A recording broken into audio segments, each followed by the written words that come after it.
Start हो चुका है। एसएसटी बहुत टफ होता है, एसएसटी बहुत टफ होता है, एसएसटी बहुत टफ होता है सर। इसमें बहुत बात याद करना पड़ता है, और जिन बातों को हम याद करते हैं लंबे समय तक वो हमारे दिमाग में नहीं रहता है। अगर इस प्रकार की विचारधारा आपके दिमाग में है और आप उनमें से एक है तो यह क्लास आपके लिए है। प्यारे बच्चों, मेरा नाम एस के श्रीवास्तव है और आप देख रहे हैं एक Bihar board exam YouTube channel. और आज के इस क्लास में आप डिस्कस करेंगे क्लास 10th का जो पॉलिटी है, पोल साइंस, राजनीतिक शास्त्र, लोकतांत्रिक राजनीति, जो आपके पुस्तक का नाम है उसका वेरी फर्स्ट चैप्टर, जिसका नाम है लोकतंत्र में सत्ता की साझेदारी, इसे पढ़ेंगे आप। और इस क्लास को आज देखने के बाद आप ऐसा महसूस करेंगे कि सर अगर पूरे के पूरे सब्जेक्ट में अगर सबसे ज़्यादा इजी विषय कोई है तो उसका नाम एसएसटी है। फ़र्क बस ये है कि उसमें एक घटना को दूसरे घटना से कैसे लिंक किया जाता है, एक घटना के इम्पैक्ट दूसरे घटना पर कैसे पड़ता है, उसका असर आपको कैसे देखने को मिलता है, ये सब जो बातें हैं हम इसको लिंक नहीं कर पाते हैं। और लिंक नहीं करने के कारण जो है हमें ऐसा लगता है कि हमें हर बात को याद करना पड़ेगा, और याद करने के कारण कोई भी बात लंबे समय तक आपके दिमाग में रहता नहीं है। और इसीलिए आप बोलते हैं कि सर ये विषय क्या होता है, टफ होता है, इसे टफ माना गया है, जबकि ऐसा कुछ नहीं है। It is too easy to understand. दूसरी बात यह है कि भारत में जितने भी प्रशासनिक लेवल का जो बड़ा बड़ा एग्जामिनेशन है, चाहे वो यूपीएससी हो, बीपीएससी हो, या डिफेंस लाइन का ले लीजिए आप, रेलवे हो, बैंक हो, एसएससी हो, बड़ा से बड़ा आप या छोटा से छोटा ले लीजिए आप एग्ज़ाम, उसमें एसएसटी से सवाल किए जाते हैं।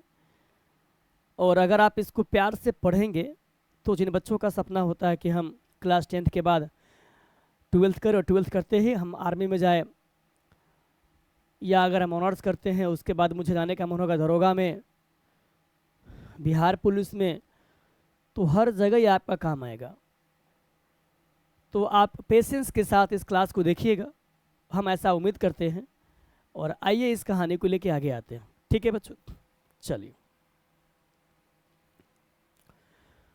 सबसे पहले जो आपका चैप्टर, इसका नाम, सॉरी आपका, ठीक है हम इसी को बोल देते हैं, आपका जो चैप्टर है जिसका नाम क्या है, लोकतंत्र में सत्ता की साझेदारी। साझेदारी है, साझेदारी है, साझेदारी, ध बोल दिए, द होगा। तो हम सबसे पहले जानते हैं थोड़ा सा लोकतंत्र के बारे में।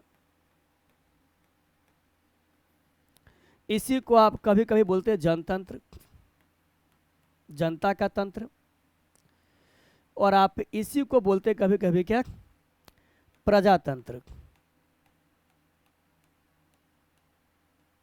ठीक है। वैसे लोकतंत्र जो आपका शब्द है, आप इंग्लिश, इसी को आप इंग्लिश में पढ़ते हैं, लोकतांत्रिक देश को आप बोलते हैं डेमोक्रेसी कंट्री।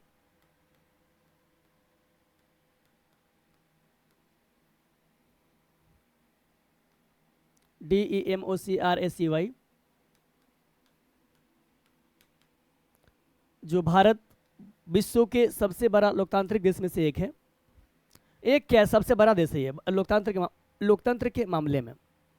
यह शब्द कैसे बना है, लोक प्लस तंत्र से।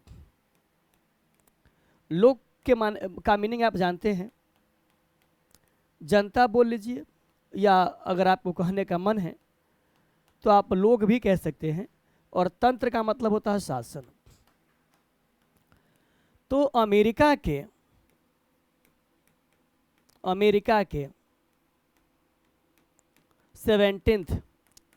17वें राष्ट्रपति जो है,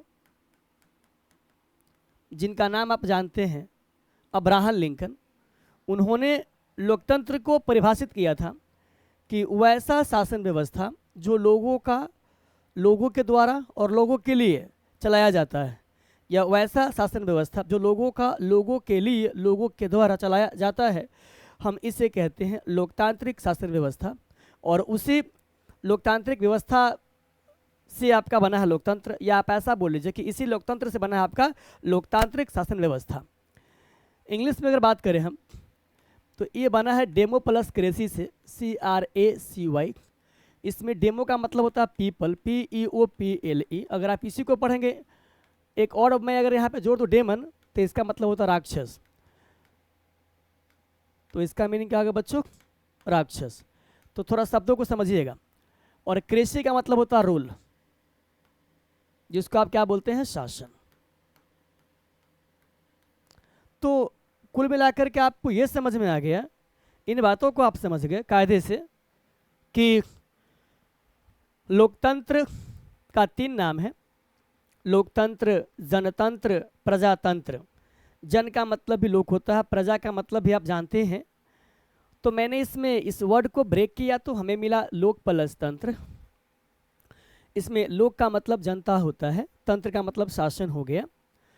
और इस लोकतंत्र जो शब्द है जिससे बनता है लोकतांत्रिक व्यवस्था, लोकतांत्रिक सरकार, इसको 3-4 लोग इसका दिए थे डेफिनेशन, जिसमें से एक आपका अरस्तु भी हैं, एक और भी इतिहासकार रहे हैं, और एक आपका ये है, इतिहासकार नहीं है मुझे लगता है, एक तो फिलोसफर और अरस्तु हैं, एक अमेरिका के 17वें राष्ट्रपति अब्राहम लिंकन साहब थे, और एक और थे।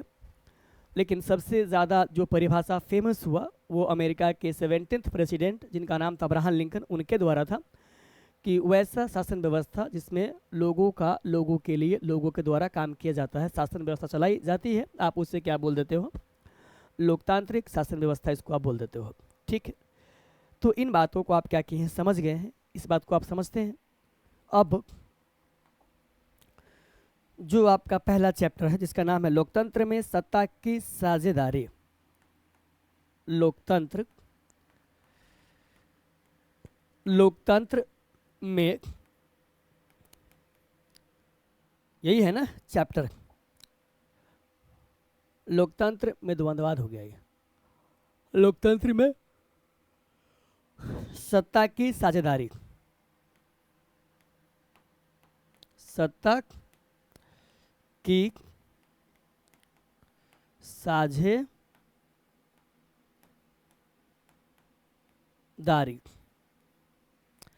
Power sharing in democracy. आप इसी को क्या बोल लीजिए? आप इसी को बोल लीजिए पावर शेयरिंग इन डेमोक्रेसी।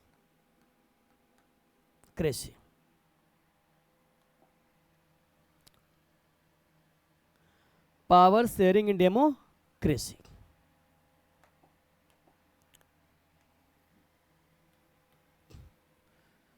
इतना हो गया, power sharing in democracy.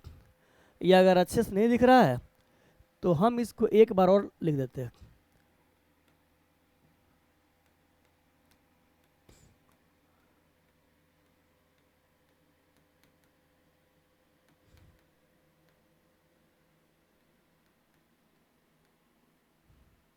Cracy, CRACY होगा ना?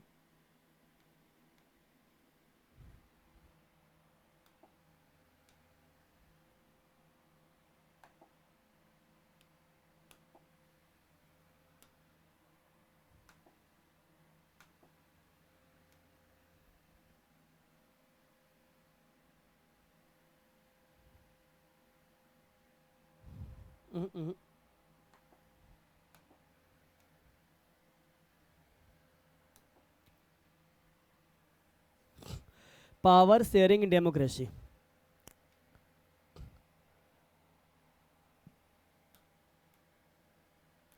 ये हो गया।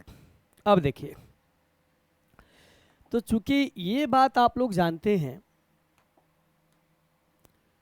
कि लोकतंत्र का क्या मतलब होता है, इस बात को आप लोग क्या करते हैं? जानते हैं कि लोकतंत्र का मतलब क्या होता है। थोड़ा सा हम जानते हैं सत्ता का क्या मतलब होता है और साझेदारी का क्या मतलब होता है।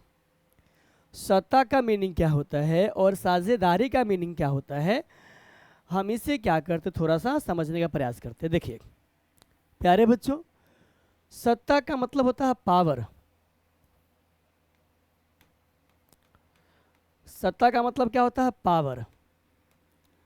इसको आप क्या बोल सकते हैं? शक्ति बोल सकते हैं। और साझेदारी का, अरे भाई कलर मैंने सिलेक्ट कुछ और किया है, हो कुछ और रहा है। और क्या नॉनसेंस है ये? हाँ, और साझेदारी का मतलब होता है बंटवारा। प्यारे बच्चों, साझेदारी का मतलब क्या होता है? इसका मतलब होता है बंटवारा। ठीक है, इन बातों को आप समझ रहे हैं। अब देखिए, हम एकदम पेशेंस के साथ चीज़ों को समझेंगे। इससे होगा क्या? इससे होगा ये कि हर एक बात हमें समझ में आएगी कायदे से। ठीक है जी।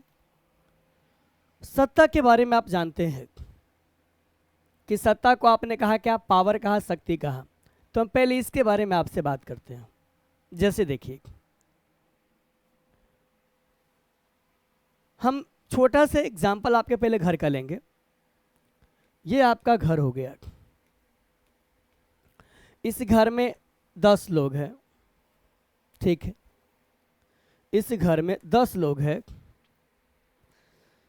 और सभी इस घर का सब जो शक्ति है, पावर है, वह किसी एक आदमी के हाथ में ही है।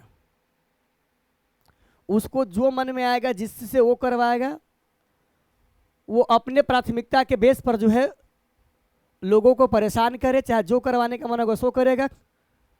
तो क्या ये घर परिवार चलने का चीज है? नहीं चलेगा, क्योंकि हर इंडिविजुअल की ख्वाहिश होती है कि हम अपने हिसाब से अपना लाइफ को स्पेंड करें, और जो मान सम्मान, रेस्पेक्ट, जो चीज़ें आपको मिलती वो मुझे भी मिले। और अगर ऐसा नहीं होगा तो वह घर क्या होगा? नहीं चलेगा।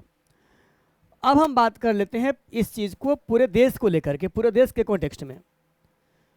अब हम ऐसा मान लेते हैं कि हम इसके बारे में बात करते हैं, किसके बारे में? अपने भारत देश के बारे में बात करते हैं, जिसमें 2025 के अनुसार ऐसा आकलन लगाया जा रहा है कि 1.46 अरब, मतलब कि 146 करोड़ जनसंख्या होगा, है कहाँ का? भारत का। लगभग अनुमानतः है ये, गूगल कर लीजिएगा आप। क्योंकि 2011 में जो जनगणना हुआ था, उस समय भारत की जनसंख्या जो है, मुझे लगता है शायद 121 करोड़ के आसपास थी, और 2021 की जो जनसंख्या है वो नहीं हो पाई थी। 2021 की जनसंख्या की जनगणना नहीं हो पाई थी ड्यू टू कोविड, और कोविड के कारण इसका रेट क्या हो गया था? बढ़ गया था। और 2011 का जो जनगणना था वो था 15वां जनगणना, आज़ादी के बाद से 15वां जनगणना था। और अब जो है, अगर जब होगी तो 16वां होगा। और अभी 2025 के अनुसार आप ऐसा कह सकते हो कि भारत की जनसंख्या जो है 1.46 अरब है। आप गूगल करेंगे आपको एग्जैक्ट यही मिलेगा आंसर। दूसरी बात यह है, तो अगर हम भारत देश के बारे में बात करें तो इसमें हिंदू है, मुस्लिम है, सिख है, ईसाई है, बौद्ध है, जैन है, क्रिश्चियन है, बहुत सारे, ईसाई को बोलते क्रिश्चियन, बहुत सारे क्या है धर्म के लोग भारत में रहते हैं। और इसीलिए आप बोलते हैं भारत को धर्मनिरपेक्षता वाला राज्य। मतलब आप इसको बोलते हो क्या? सेकुलर कंट्री, जिसमें हर धर्म का अपना मान सम्मान है। लेकिन अगर मैं ये बोलूं कि सिर्फ हिंदू लोग ही चुनाव में खड़ा हो सकते हैं, विद्यालय में, कॉलेज में पढ़ सकते हैं, नौकरी भी सिर्फ और सिर्फ हिंदू को ही लगेगी, तो आप मुझे बताइए बाकी जो हिंदू को छोड़ करके और बाकी जितने धर्म के लोग हैं, क्या इस चीज़ का बहिष्कार नहीं करेंगे? बिल्कुल करेंगे, इसका विरोध करेंगे। और जब किसी देश के अंदर उनके विभिन्न समुदाय मिलकर के आपस में ही लड़ते हैं, तो उसी को बोलते हैं गृह युद्ध। तो भारत में क्या हो जाएगा? गृह युद्ध हो जाएगा। तो कुल मिलाकर के हमारे देश का जो संविधान है, इसमें आराम से लिखा हुआ है, कायदे से इस बात को लिखा गया है कि इसमें हर कोई जो है चुनाव लड़ सकता है, पढ़ सकता है, अपनी बातों को रख सकता है कायदे से, और हर एक इंसान को जो है क्या है, उनको अपनी बात को रखने की आज़ादी है। और वह अपनी इच्छा अनुसार मेहनत करके जिस किसी एग्ज़ाम को क्वालिफाई करेगा, वह उस सेवा में, मतलब उस जॉब में अपनी सेवा दे सकता है। किसी प्रकार की कोई रोकथाम क्या है नहीं है। ऐसा क्यों है? क्योंकि हमारे देश में सत्ता में साझेदारी है। तब जाके आप देखते होइएगा कहीं पर हिंदू एमएलए हैं, कहीं पे मुस्लिम है, कहीं पे किसी धर्म का है, कहीं पे किसी धर्म का है। इस बात को आप जानते होइएगा। ऐसा नहीं है कि कोई काम एक ही धर्म के पर्टिकुलर एक ही धर्म के लोग करेंगे, ऐसा क्या है, बिल्कुल भी नहीं है। इतनी बातों को आप समझ पा रहे होंगे मेरे ख्याल से। दूसरी बात क्या है, तो सत्ता के बारे में आप समझ गए कि मतलब होता है शक्ति, पावर, और साझेदारी का मतलब बंटवारा होता है। और अगर आप शक्ति का, पावर का बंटवारा नहीं करेंगे आपस में, तो क्या होगा सर? लड़ाई होगा, गृह युद्ध होगा, लोग मारे जाएंगे और देश का विकास क्या होगा? नहीं होगा। और अगर सत्ता में साझेदारी होती है तो लोगों में एकता होगी, अखंडता होगी, लोग जो है अपने देश के विकास में अपनी भूमिका निभाएंगे, सब लोग एक साथ रह के काम करेंगे। तो इस तरीके से सत्ता में साझेदारी जरूरी है कि नहीं है, इसका जवाब आपको क्या हो गया होगा? मिल गया होगा मेरे इस दलील से।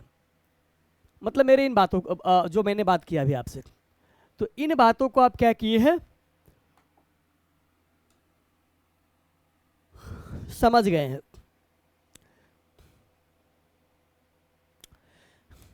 और जब आप इन बातों को समझ गए हैं तो अब हम क्या करेंगे? अब हम इस चैप्टर का जो स्टोरी है इसे करते हैं स्टार्ट।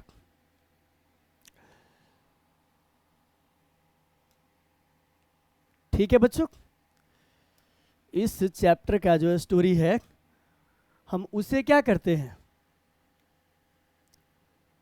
उसे स्टार्ट करते हैं।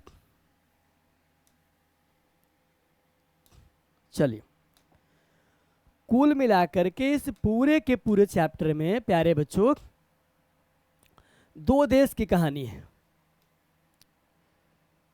कुल मिलाकर के इस पूरे के, ठीक है ना?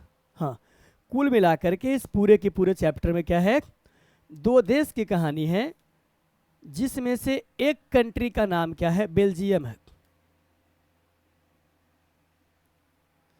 जिसमें से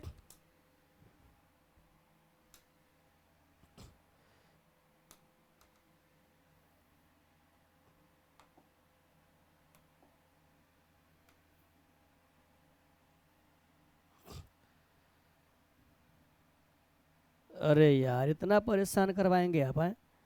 ये नहीं, ये है ना।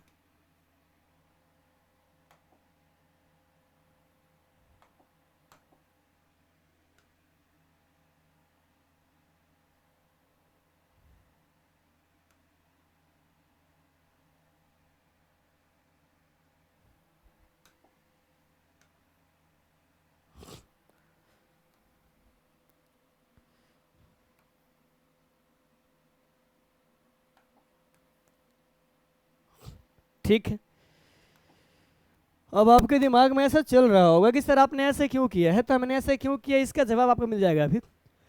हम इसमें दो देश की कहानी है, जिसमें से एक का नाम है बेल्जियम।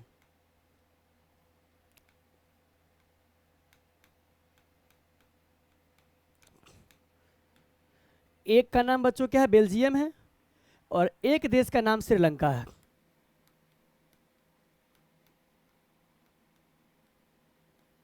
ठीक है, अब देखिए थोड़ा सा हम देखते हैं पानी वगैरह है कि नहीं।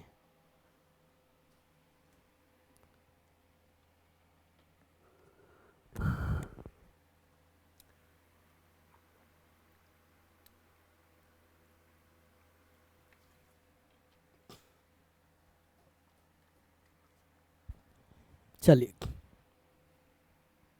अब देखिए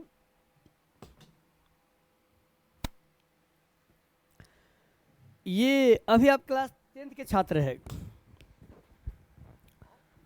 और ऐसा हो सकता है, इस बात की पूर्ण संभावना है कि ऐसा हो सकता है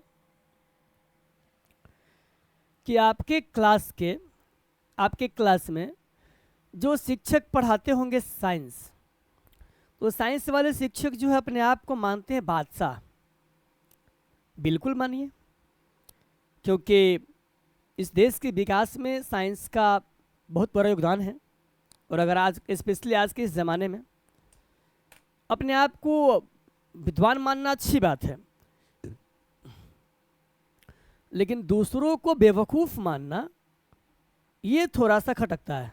वो बोलेंगे आपको एसएसटी में क्या रखा हुआ है, एसएसटी पढ़ के क्या मिलेगा आपको, अकबर के नाना के नाम क्या क्यों याद करना, बाबर के बाबूजी का नाम क्यों याद करना। उनसे पूछिएगा जिस देश में आप रहते हैं वह पूरे विश्व का सबसे बड़ा लोकतांत्रिक देश है, और जिस बच्चा को एसएसटी का ज्ञान नहीं होगा या जिस देश के लोगों को एसएसटी का ज्ञान नहीं होगा, वह अपने कंट्री को अच्छी लेवल से चलाने में शायद एक अच्छी भूमिका नहीं निभा पाएगी। और यही कारण है कि भारत के सबसे बड़े बड़े एग्जामिनेशन में जो है इतिहास, भूगोल, राजनीति शास्त्र, अर्थव्यवस्था, डिजास्टर मैनेजमेंट को पढ़ाया जाता है। अब इस चैप्टर को पढ़ने के बाद आपके दिमाग में बात आ जाएगी कि ये सर कि आज से इतना वर्ष पहले इस देश में ये हुआ था और आज से इतना ही वर्ष पहले इस देश में ये हुआ था, लेकिन इस देश के सरकार ने सोच समझ करके एक अच्छी पहल उठाई और जिसका खामियाजा ये हुआ, जिसका अच्छा परिणाम ये हुआ, नॉट खामियाजा, कि यहाँ इस देश की विकास बहुत हुई। और इस देश के जो सरकार थे, इस देश के जो लोग थे, उन्होंने सिर्फ अपने बारे में सोचा, अपने लिए काम किया। विद्रोह हुआ यहाँ पे, गृह युद्ध यहाँ पे हुआ, जिसके कारण एक अच्छी सरकार का स्थापना जो है इस देश में आज तक नहीं हो पाया। तो ये सब सीखने को आपको मिलती है एसएसटी को पढ़ने से। जो आपका प्रशासनिक है ना, भारतीय लोक संघ सेवा आयोग, या आप बोलते हैं कि आप प्रशासनिक सेवा आयोग के जो अधिकारी बनते हैं, चाहे वो कंट्री लेवल पे हो या स्टेट लेवल पे हो, और उस एग्ज़ाम में अगर इन विषयों का इतना महत्व है तो इसका मतलब ये है कि इस विषय का वजूद है। इस विषय के बिना आप प्रशासनिक विभाग को चला नहीं सकेंगे। तो कोई आदमी अगर अपनी बुराई करेगा तो ठीक है, चलेगा। दूसरों की बुराई करता है तो उनको थोड़ा सा सुनना कम करना पड़ेगा, क्योंकि हर विषय का अपना होता है वजूद, अपना होता है महत्व। और आप किसी विषय को जो है बिल्कुल भी ये नहीं बोल सकते हैं कि इसको पढ़ के हम क्या ही कर लेंगे। ऐसा कहना, थोड़ा सा ऐसा कहने से बचेंगे आप। ये बेल्जियम है, ये श्रीलंका है। अगर मैं आपसे बेल्जियम के बारे में बात करूं तो मुझे ये बात बताना होगा आपको कि बेल्जियम आपका आता है यूरोप महादेश में।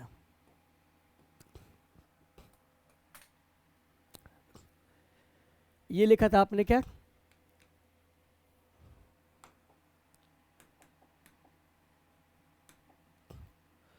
ये क्या लिखा था आपने? बेल्जियम। ये कहाँ आता है? यूरोप महादेश में आता है। और अगर हम, सब कुछ ठीक है ना भाई? ठीक है। श्रीलंका के बारे में अगर आपसे बात करें तो ये आपका आता है एशिया महादेश में।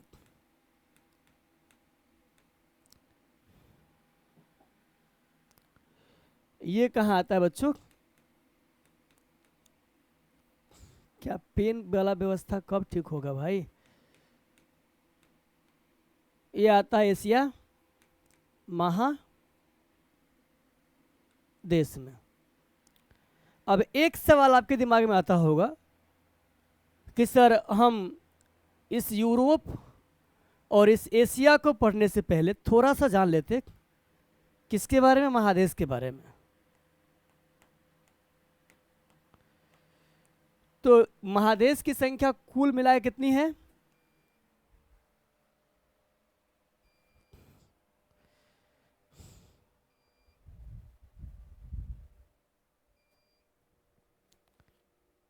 वीरेंद्र बाबू,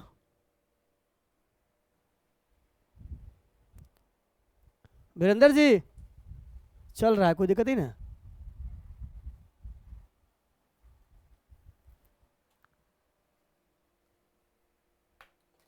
सब कुछ ठीक है? हम क्लास कंटिन्यू करें? हाँ। तो सबसे पहला सवाल आपके दिमाग में क्या आता है कि सर थोड़ा सा महादेश के बारे में क्या कीजिए, बता दीजिए। तो बच्चों महादेश की कुल संख्या आपका 7 है, जिसमें से आप जानते हैं एशिया है, अफ्रीका है, उत्तरी अमेरिका है, दक्षिणी अमेरिका है, अंटार्कटिका है, यूरोप है और ऑस्ट्रेलिया है। और कभी कभी आपके एग्ज़ाम में ये सवाल आता भी है कि सबसे बड़ा महादेश कौन है, तो आप बोलते हैं एशिया को, और सबसे छोटा महादेश कौन है, तो आप बोलते हैं ऑस्ट्रेलिया को। ठीक है, तो आपने बोला सर महादेश की संख्या 7 है, आपका एशिया है, अफ्रीका है, उत्तरी अमेरिका है, दक्षिणी अमेरिका है, 4 गो आपका हो गया। इसके बाद में आपका ऑस्ट्रेलिया है, इसके बाद में आपका क्या है, यूरोप है, 6 आपका हो गया। 7वां आप बताएंगे, जिसको आप जानते हैं अंटार्कटिका के नाम से, अंटार्कटिका के नाम से, अंटार्कटिका, अंटार्कटिका है क्या, अंटार्कटिका। ठीक है, तो महादेश की संख्या कितना हो गया, 7 हो गया। अब यहाँ पे सवाल आता है क्या कि बेल्जियम में जो आपके, ये बेल्जियम जो आपका कंट्री है, ये आपका आता है यूरोप महादेश में, और एशिया में आता है श्रीलंका। तो एशिया महादेश में आने वाले देश के बारे में अगर आपसे बात करें हम, तो भारत है, पाकिस्तान है, अफ़गानिस्तान है, बांग्लादेश है, श्रीलंका है, चीन है। ये सारे के सारे जो देश हैं ये आपके आते हैं कहाँ, एशिया महादेश में आते हैं। ये सभी के सभी जो आपके देश है वो कहाँ आते हैं बच्चों, वो एशिया महादेश में आते हैं। और इसके बाद अगर आपसे बात करें हम यूरोप के बारे में, तो यूरोप में आपका फ्रांस है, जर्मनी है, इंग्लैंड है, क्या बोलते हैं, फ्रांस है, जर्मनी है, इंग्लैंड है, ऑस्ट्रिया है, बेल्जियम है। इस तरीके से बहुत ऐसे कंट्री है जो कहाँ आते हैं, यूरोप में आते हैं। तो आप इस चैप्टर के माध्यम से पहले सीखा महादेश के बारे में, फिर सीखा आपने बेल्जियम कहाँ पे है, फिर सीखा आपने श्रीलंका कहाँ पे है। तो श्रीलंका मिला आपको एशिया महादेश में, बेल्जियम मिला आपको यूरोप महादेश में। यूरोप जो है इसमें और भी कई सारे कंट्री आते हैं, हमने उसका डिस्कशन किया। इसके बाद आपने सीखा सबसे बड़ा महादेश कौन सा है, फिर आपने सीखा सबसे छोटा महादेश कौन सा है। और अगर मैं आपसे ये पूछूं कि एशिया महादेश में कितने देश, एशिया महादेश में कितने देश है, उसकी कितनी संख्या है, तो आप मुझे बोलेंगे सर 44 के आसपास है, उसी से 1-2 आगे पीछे है। तो ये सर उतना ही है। चलिए अब आपसे आगे बात करते हैं। ये आप समझ चुके हैं, क्या क्या बोलिएगा आप, एशिया महादेश, अफ्रीका, उत्तरी अमेरिका, दक्षिण अमेरिका, अंटार्कटिका, ऑस्ट्रेलिया, 1 2 3 4 5 6, और एक में आपने क्या बोला आपसे, यूरोप। हो गया 7। चलिए अब इतना बात हम समझ चुके हैं।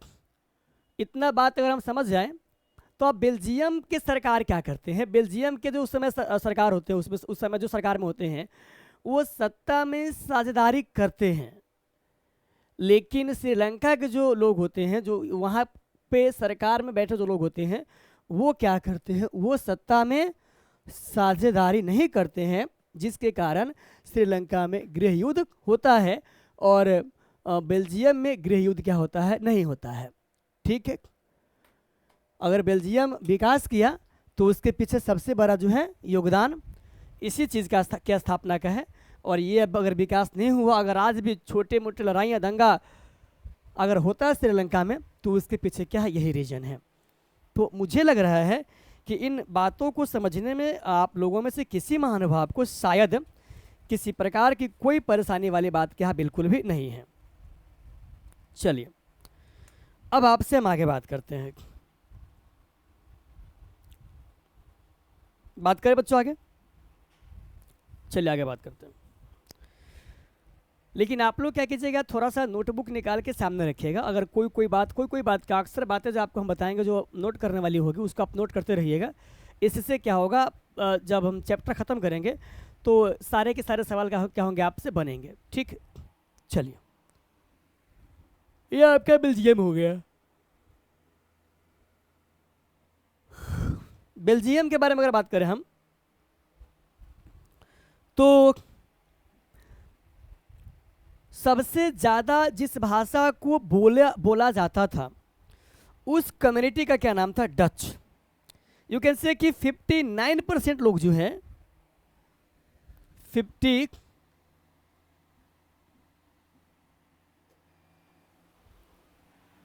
आप ऐसा बोल सकते हैं कि 59%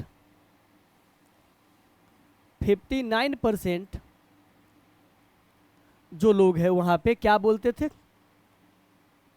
डच बोलते थे। और बच गया आपका 40%, तो 40% जो लोग हैं वो फ्रेंच बोलते थे।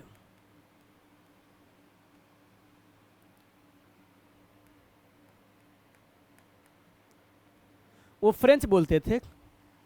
1% में जो है ज़्यादा हो जाएगा ये।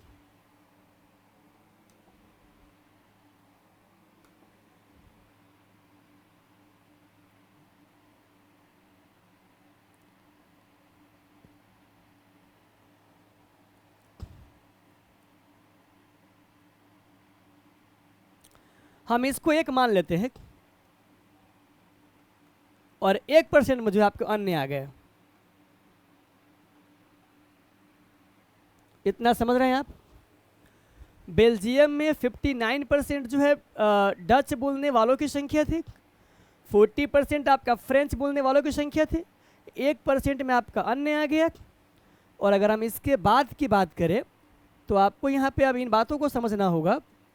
आपको अब यहाँ पे इन बातों को क्या करना होगा बच्चों? समझना होगा कि अगर हम बात करें श्रीलंका के कॉन्टेक्स्ट में, अगर हम बात करें श्रीलंका के कॉन्टेक्स्ट में, तो सबसे पहले आप इसके बारे में थोड़ा समझिएगा। जैसे आप देखिएगा, बनाइएगा भारत का नक्शा, तो भारत के नक्शा में जो आप इसको बोलते हो भाई नॉर्थ ईस्ट साउथ वेस्ट, तो आपका जो भारत का जो दक्षिणी है, दक्षिणी इलाका है, इलाका क्या बोलेंगे आप? दक्षिणी भाग में, मतलब भारत के दक्षिण में जो है इसका पूंछ पकड़ के क्या है आपका बैठा हुआ क्या रहेगा? ये बैठा हुआ नहीं है, मतलब ऐसे बोल देते हैं हम कि भारत का दक्षिणी भाग में है श्रीलंका। अगर हम भारत के कॉन्टेक्स्ट में आपसे बात करें तो क्या है? श्रीलंका है। और श्रीलंका के बारे में हमको यहाँ पे एक दो बात और करनी होगी। जैसे मान लीजिए कि ये कोई देश है और इसके चारों तरफ क्या है? जल ही जल है, तो इसको आप क्या बोलिएगा? इसको आप बोलिएगा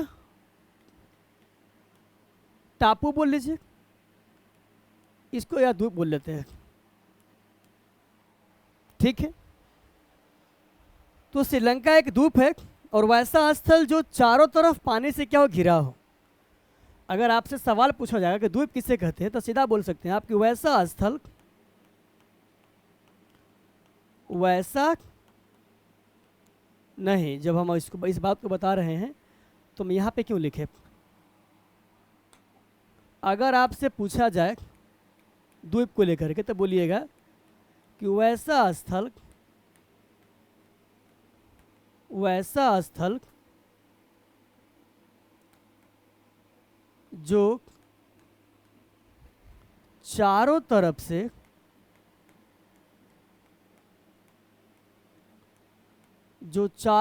से पानी से घिरा हो, उसे द्वीप कहते हैं।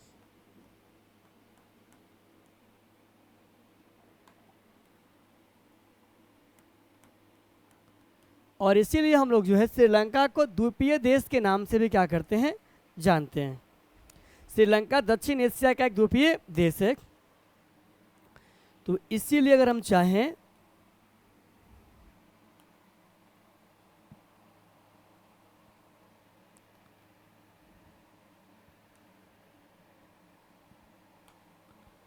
तो हम इसको बोल सकते हैं कि श्रीलंका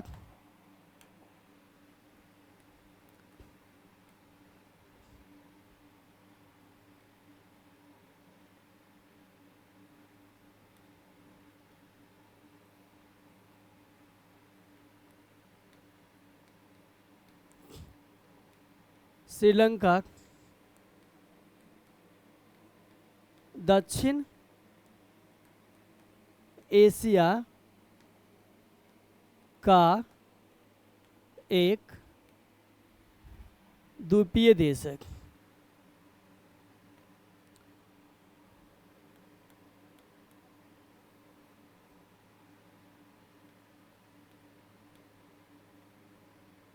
एक द्वीपीय देश है।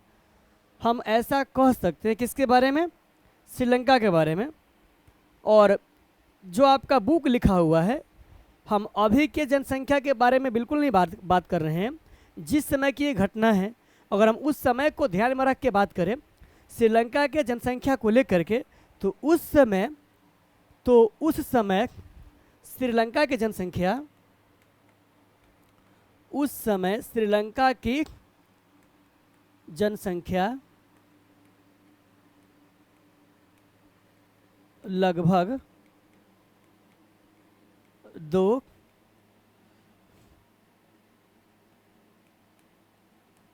करोड़ थी। उस समय जो है श्रीलंका की जनसंख्या लगभग कितनी थी? 2 करोड़ थी। तो छोटी सी जानकारी जो है ये आपको मिला किसके बारे में? श्रीलंका के बारे में।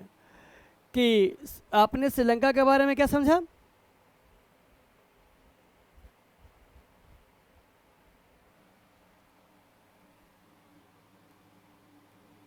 आपने श्रीलंका के बारे में क्या समझा? कि श्रीलंका एक द्वीप है। तो द्वीप किसे कहते हैं? तो वैसा स्थल जो चारों तरफ से पानी से घिरा हो उसे द्वीप कहते हैं। और श्रीलंका दक्षिण एशिया का एक द्वीपीय देश है। और श्रीलंका की जनसंख्या उस समय लगभग कितनी थी? 2 करोड़ के आसपास थी। ठीक है, अब हम थोड़ा सा यही बात कर लेते किसके बारे में? बेल्जियम के बारे में।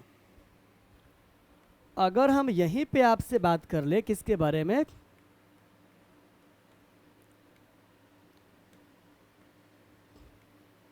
बेल्जियम के बारे में।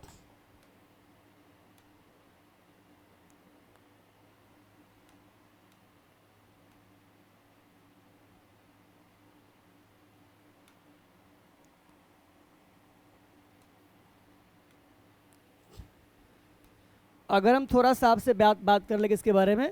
बेल्जियम के बारे में। तो जिस तरीके से भारत में आपका 28 स्टेट है, अब भारत में 28 राज्य है, और 28 राज्य में एक राज्य हरियाणा है जो पंजाब के बगल में है। तो आप उसके बारे में जानते हैं कि बेल्जियम हरियाणा के जैसा ही, मतलब जितनी जनसंख्या हरियाणा का है उतना ही जनसंख्या किसका था? बेल्जियम का था। और अगर इसके बाद की बात अगर करें आपसे हम, तो हमने आपको स्टार्टिंग में ही बोला था कि भारत की जनसंख्या 2011 की जनगणना के अनुसार, 2011 की जनगणना के अनुसार भारत की जनसंख्या लगभग 121 करोड़ थी। और यह 15वीं जनगणना थी। लेकिन 16वीं जनगणना जो है कोविड के कारण नहीं हो सकी 2021 में। इतना बात को आप जानते हैं। दूसरी बात यह है, इस बात को भी आप जानते हैं कि बेल्जियम जो है यूरोप महादेश का एक छोटा सा देश है। और जिसकी जनसंख्या भारत में स्थित हरियाणा जो एक छोटा सा राज्य है उस राज्य के आसपास है। तो इसकी जनसंख्या लगभग 1 करोड़ के आसपास थी। किसकी? बेल्जियम की। बेल्जियम की जनसंख्या जो है भारत के राज्य जिसका नाम हरियाणा है उस राज्य के जनसंख्या के बराबर बोल सकते हैं आप। बेल्जियम की जनसंख्या थी कितना? तो बेल्जियम की जनसंख्या, बेल्जियम की जनसंख्या, बेल्जियम की जनसंख्या कितना था? 1 करोड़। और आप इस बात को मतलब कि बता सकते हैं, बोल सकते हैं कि भारत में एक राज्य है जिसका नाम क्या? हरियाणा। हरियाणा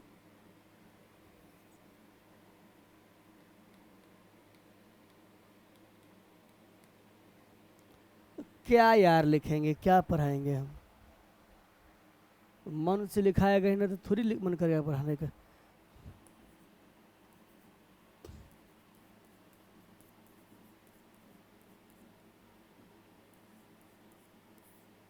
क्या बोलते हो उसको? 1 मिनट।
दीजिएगा, क्योंकि इससे अच्छे से लिख ही नहीं पा रहे हैं।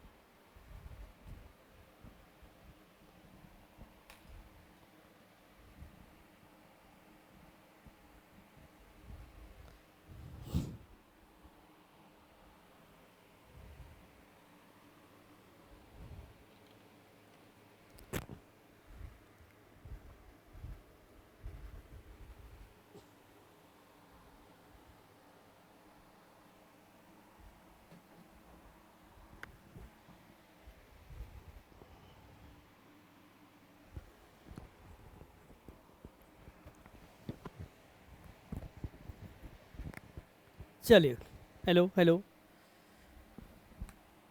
आवाज़ ऑन है, ठीक है।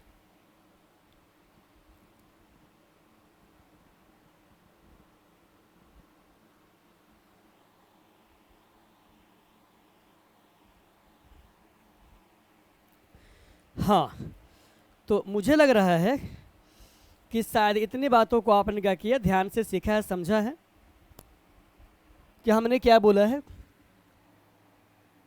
हमने ये बोला है कि इसकी जो जनसंख्या थी, किसकी, बेल्जियम की, वो भारत के एक राज्य जिसका नाम हरियाणा है,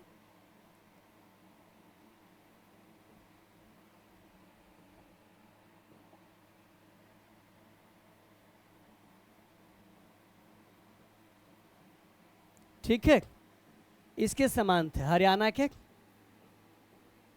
समान था लगभग। इसका भी 1 करोड़, उसका भी 1 करोड़। एक होता है सम्मान, तो सम्मान का मीनिंग अलग होता है, इसका मीनिंग अलग होता है, इसका मीनिंग अलग होता है। बात समझ में आ रहा है? चलिए, तो इतनी बातों को आपने क्या किया, समझ गया। अब आपसे आगे बात करते हैं। हम सबसे पहले कहाँ थे, यहाँ पर थे। ये जो आपसे हम बात कर रहे थे इस 1% के बारे में, ये आपका जर्मन था। कौन था? जर्मन था। और अब जो है, अगर आपसे हम बात करें किसके बारे में, अब आपसे हम बात करते हैं श्रीलंका में जो लोग रहते थे, उसकी जो कम्युनिटी थी, अब उसके बारे में आपसे करते हैं बातचीत। 74% श्रीलंका के लोग सिंहली बोला करते थे।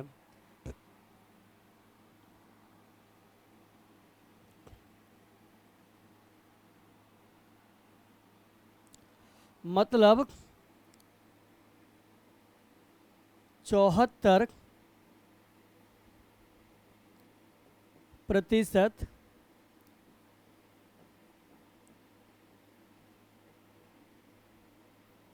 सिंहली बोलने वाले लोग थे।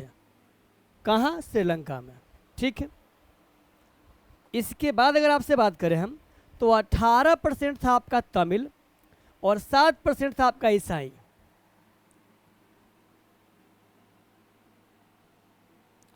हम इसको मान लें 18% था आपका तमिल और 7% था आपका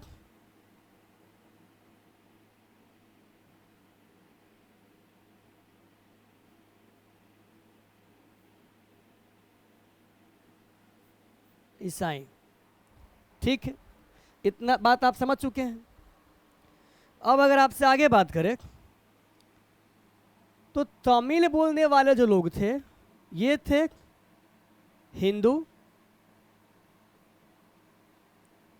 और मुस्लिम।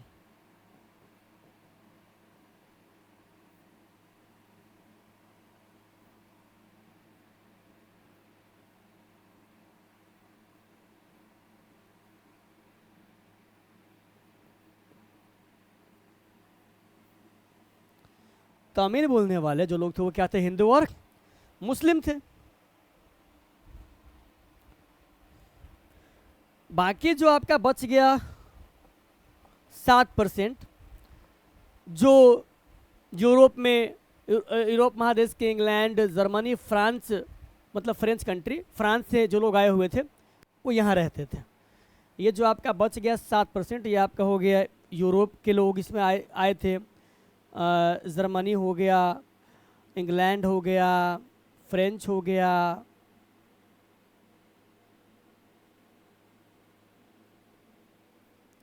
ये सब जो है 7% में आपके आ गए। अब हम लोगों को बात करना होगा, ट्विस्ट वाली बात करनी होगी। ये तो था आपका एक छोटा सा क्या बोलते हैं इंट्रो था। अब कहानी की शुरुआत जो है आपकी अब होती है। और जब बात करें कहानी की शुरुआत की, तो सबसे पहले हमको बात करना होगा बेल्जियम की राजधानी के बारे में, कि बेल्जियम की राजधानी कहाँ थी। तो प्यारे बच्चों, बेल्जियम की राजधानी जो थी वो थी आपका ब्रुसेल्स। बेल्जियम की राजधानी कहाँ थी? ब्रुसेल्स। ठीक है। और श्रीलंका के राजधानी के बारे में अगर आपसे हम बात करें तो ये तो आपको पता ही है, पहले कोलंबो था और अब कुछ और हो गया है। अब वो क्या हो गया इसके बारे में आप मुझे बताएंगे? नहीं बताएंगे तो आपको हम बताएंगे बेल्जियम को पढ़ाने के बाद, ब्रुसेल्स के बारे में बात करने के बाद। पूरे देश के रेस्पेक्ट में बात करें, पूरे कंट्री के रेस्पेक्ट में अगर बात करें, तो पूरा कंट्री में डच बोलने वालों की संख्या 49% थी और फ्रेंच बोलने वालों की संख्या 40% थी। लेकिन अगर हम बेल्जियम की राजधानी यूरोप के बाद ब्रुसेल्स की बात करें, जिस तरीके से भारत की राजधानी नई दिल्ली है, तो उसी प्रकार से बेल्जियम की राजधानी जो ब्रुसेल्स है, अगर हम इसके बारे में आपसे बात करें तो यहाँ पे राजधानी में फ्रेंच बोलने वालों की संख्या 80% थी।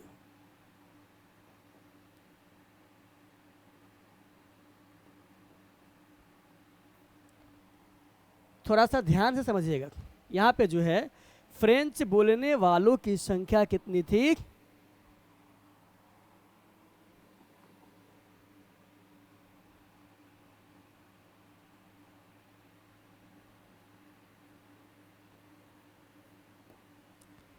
इसकी संख्या आपका 80% था।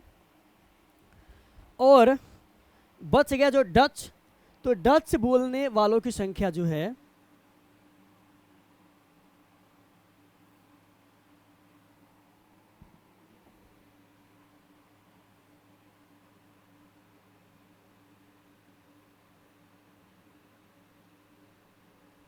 डच बोलने वालों की संख्या जो है वो कितना था? 20% था। अब यहाँ से आपका जो ट्विस्ट है, जो स्टोरी में स्टार्ट होता है, अब हम उसके बारे में आपसे क्या करेंगे, बाकी बारी बारी से बात करेंगे। लेकिन यहीं पे जो है आपका एक सवाल खड़ा होता है, और इस सवाल को आप पढ़े भी होइएगा, या अगर नहीं पढ़े तो आपको हम बोल देते हैं कि अगर आपसे मैं पूछूं कि वाटरलू का युद्ध कहाँ हुआ था, वाटरलू का युद्ध कहाँ हुआ था, तो आप बोलेंगे सर बेल्जियम की राजधानी ब्रुसेल्स में हुआ था। कब हुआ था? तो 18 जून 1815 ईस्वी में हुआ था। ये बात आपने पढ़ा होगा, अगर नहीं पढ़े हैं तो कोई दिक्कत नहीं है। बैटल ऑफ वाटरलू कब हुआ था सर? 18 जून 1815 ईस्वी में। और कहाँ हुआ था? बेल्जियम की राजधानी ब्रुसेल्स में हुआ था। क्यों हुआ था ये आप मुझे बताएंगे। दूसरी बात ये है कि हुआ था आपका नेपोलियन और 4 देश, इंग्लैंड, जर्मनी, फ्रेंच और ऑस्ट्रिया के बीच। नेपोलियन और 4 देश, इंग्लैंड, जर्मनी, फ्रेंच और क्या बोलते हैं उसको, ऑस्ट्रिया के बीच में हुआ था वाटरलू का युद्ध। वाटरलू का युद्ध 18 जून 1815 ईस्वी में बेल्जियम की राजधानी ब्रुसेल्स में हुआ था, जिसके बारे में अभी आप पढ़ने जा रहे हैं कि ब्रुसेल्स में उस समय जो है डच बोलने वालों की संख्या राजधानी में कम था, जबकि फ्रेंच बोलने वालों की संख्या जो है राजधानी में क्या था? अधिक था। इतना आप समझ गए हैं? तो अगर आप इतना समझ गए हैं तो अब जो है क्या कर लेते हैं, अब थोड़ा सा हम लोग इस कहानी को लेके आगे आते हैं।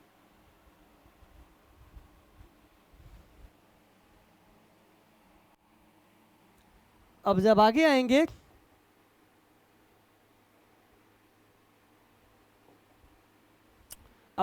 आएंगे तो फिर क्या कीजिएगा आप? अब आप यहाँ पे फिर आपको एक छोटा सा काम करना होगा।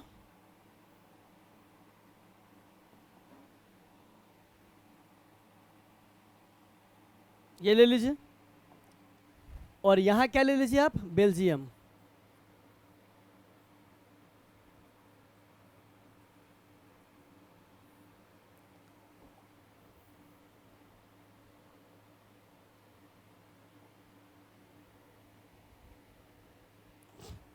और अभी हम बात करते हैं किसके बारे में, बेल्जियम के बारे में। अब अगर आपसे हम बेल्जियम के बारे में थोड़ा सा और बात करें तो एक बात आपको यहाँ सीखने को मिलेगा, और वह बात आपको सीखने के लिए कौन सा मिल सकता है, इसके बारे में आपसे करते हैं बातचीत। इस चैप्टर का जो आपका नोट्स है, क्वेश्चन है, आंसर है, सवाल है, वीवीआई क्वेश्चन है, हैंड रिटन नोट है, वो सब आपको मिल जाएगा। आप कमेंट करेंगे तो कि सर हमको चाहिए था, चूँकि बोर्ड में जो जो सवाल पूछा जाता है उस सारे सवाल का जो है मैंने क्या किया है, एकदम उसका बना दिया है कलेक्शन, और उस बात को ध्यान में रख के पढ़ा रहे हैं कि सवाल क्या क्या बोर्ड में आए हुए हैं और कौन सा सवाल बोर्ड में हमारा आ सकता है। इस एकदम पूरा आपके लिए मेहनत करते हैं कि भाई कहीं से भी कोई सवाल आपका क्या हो छूटे नहीं। बात आप समझ पा रहे हैं? तो जैसे बोलिएगा आप, तो आपके व्हाट्सअप नंबर पर जो है, या चैनल का जो आपका डिस्क्रिप्शन बॉक्स है वहाँ पर जो है, या जहाँ कहीं भी देखते हैं कहाँ हो पाता है, वहाँ पे इसका हैंड रिटेन नोट, एक एक चीज़ जो हाथ से लिखा हुआ है वो आपको मिलेगा। क्योंकि पॉलिटी को जब पढ़िएगा अगर आप बुक से, तो मुझे लगता है कि पहली बात कि पेज की संख्या 32-34 के आसपास में है, और शायद सामान्य विद्यार्थियों को समझ में आए भी ना, उसको एक दो बार अगर पढ़ेगा तो। लेकिन अगर टीचर उसको बता देगा इसके बाद भी पढ़ेगा तो उसको समझ में क्या होगा, आएगा। और इस समाज में उसको ये नहीं आता रहता है इस पॉलिटी में कि सवाल जब पूछा गया उसका जवाब कैसे देना है, तो हम एक एक बात को क्या करेंगे, आपको वहाँ पर बताने का कष्ट करेंगे, बताने का प्रयास करेंगे। अब आते हैं बच्चों क्या, अब अगर हम बात करें बेल्जियम के मामले में, तो बेल्जियम के पूरे देश के कॉन्टेक्स्ट के बारे में अगर बात करें, हम पूरे देश के रेस्पेक्ट के बारे में अगर आपसे बात करें, हम तो पूरे देश में जो है बेल्जियम में डच बोलने वालों की संख्या भले 59% थी, लेकिन ये लोग समृद्ध नहीं थे, ये लोग गरीब थे, ये लोग गरीब थे, अनएडुकेटेड को आप बोल सकते, अशिक्षित थे। ये क्या थे, अशिक्षित थे। और आगे बात करें तो आप बोल सकते हैं समृद्ध क्या थे, ये नहीं थे, समृद्ध नहीं थे। लेकिन जो 20% लोग थे आपके बेल्जियम की राजधानी ब्रुसेल्स में, ये लोग जो है समृद्ध भी थे, पढ़े लिखे भी थे,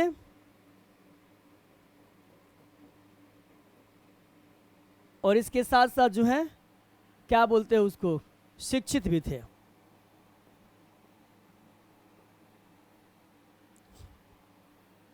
तो अब इन लोगों ने क्या किया, इन लोगों ने कानून पास कर दिया।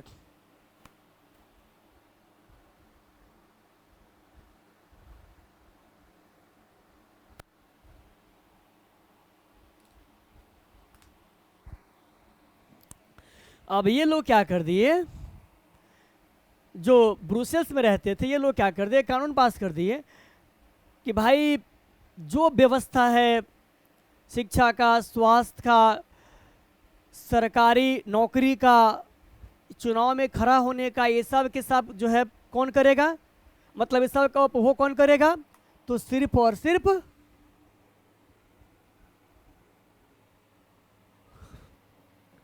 फ्रेंच लोग करेंगे, मतलब फ्रेंच भाषा बोलने वाले करेंगे।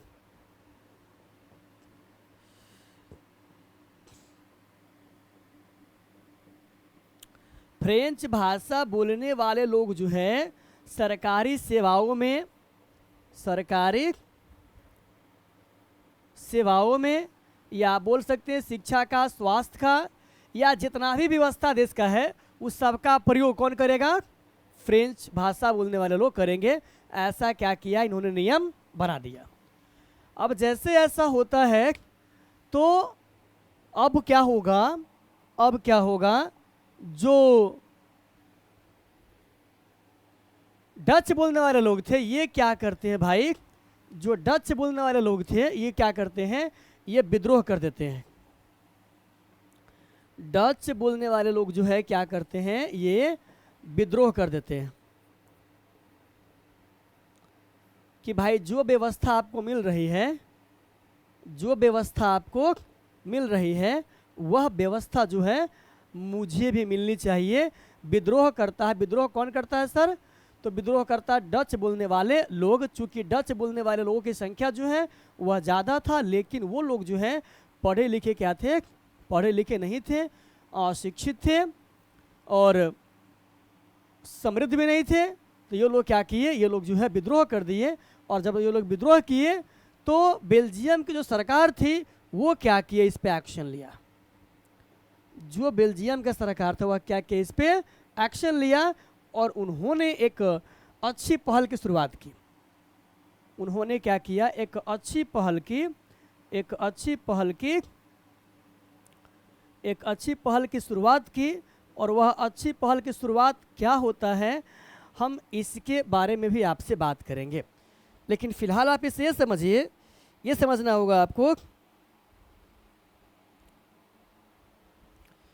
कि जैसे ही बेल्जियम की राजधानी ब्रुसेल्स, जैसे ही बेल्जियम की राजधानी ब्रुसेल्स में जो फ्रेंच बोलने वाले लोगों की संख्या ज़्यादा थी, इसलिए पूरा के पूरा जो उपभोग है, व्यवस्था मतलब कि पूरा के पूरा जो इस देश का जो व्यवस्था है, चाहे शिक्षा का हो, स्वास्थ्य का हो या नेता बनना हो, किसी बड़े पद पे जाना हो, तो पूरा के पूरा व्यवस्था अगर सिर्फ फ्रेंच बोलने वाले लोगों को ही मिलेगा। तो अब इसमें हुआ क्या कि डच बोलने वाले लोग जो है विद्रोह कर दिए 1940 से 50 के आसपास। हम इसको यहाँ लिख रहे हैं, ठीक है। ये क्या कर दिए, 1940 से 50 के आसपास क्या करते हैं, विद्रोह कर देते हैं। और विद्रोह करते कौन है सर, तो विद्रोह करते हैं भैया, विद्रोह करते हैं आपका कौन, विद्रोह कौन करते हैं, डच बोलने वाले लोग करते हैं। क्योंकि डच बोलने वाले लोगों की जनसंख्या भी क्या थी, ज़्यादा थी। वो पढ़े लिखे भी नहीं थे, मतलब वो अशिक्षित थे, समृद्ध नहीं थे, वो गरीब थे। पूरा व्यवस्था फ्रेंच बोलने वाले लोग ले लिए, तो ये क्या कर दिए, युद्ध कर दिए। अब जब ये युद्ध किए तो उस समय बेल्जियम की सरकार ने अच्छी पहल की क्या बोलते हैं शुरुआत की। और उन्होंने दिमाग लगाया, ऐसा उन्होंने सोचा कि भाई सबको मिलेगा समान अधिकार, कि जो अधिकार मिलता है फ्रेंच बोलने वाले नागरिक को वही अधिकार मिलेगा किसको, वही अधिकार मिलेगा किसको, तो वही अधिकार मिलेगा डच बोलने वाले लोगों को भी, चाहे इसकी संख्या जो है कम ही क्यों न हो। ब्रुसेल्स बोल लीजिए या बोल लीजिए आप पूरा बेल्जियम बोल लीजिए कि बेल्जियम बोल लीजिए कि बेल्जियम या ब्रुसेल्स के जितने भी संसाधन हैं सभी के सभी संसाधन पर जो है समान रूप से अधिकार होगा। फ्रेंच और डच दोनों बोलने वाले को, भले ही किसी की संख्या कम हो या ज़्यादा हो, बहुत ज़्यादा फर्क पड़ने वाला क्या है बच्चों, बिल्कुल भी नहीं है। आर्थिक रूप से, सामाजिक रूप से, राजनीतिक रूप से, धार्मिक रूप से और सांस्कृतिक रूप से, मतलब आप बोल सकते हैं कि अब इन्होंने क्या किया, एक नया नियम का पास करता है। और उस नियम में चाहे वह आर्थिक रूप से, सामाजिक रूप से, आर्थिक रूप से, आर्थिक रूप से, सामाजिक रूप से, राजनीतिक रूप से,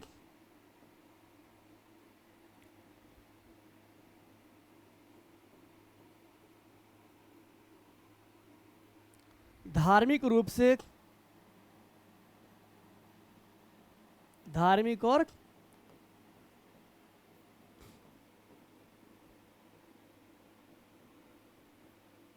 सांस्कृतिक, मतलब सभी रूप से क्या होगा, सबको मिलेगा समान अधिकार।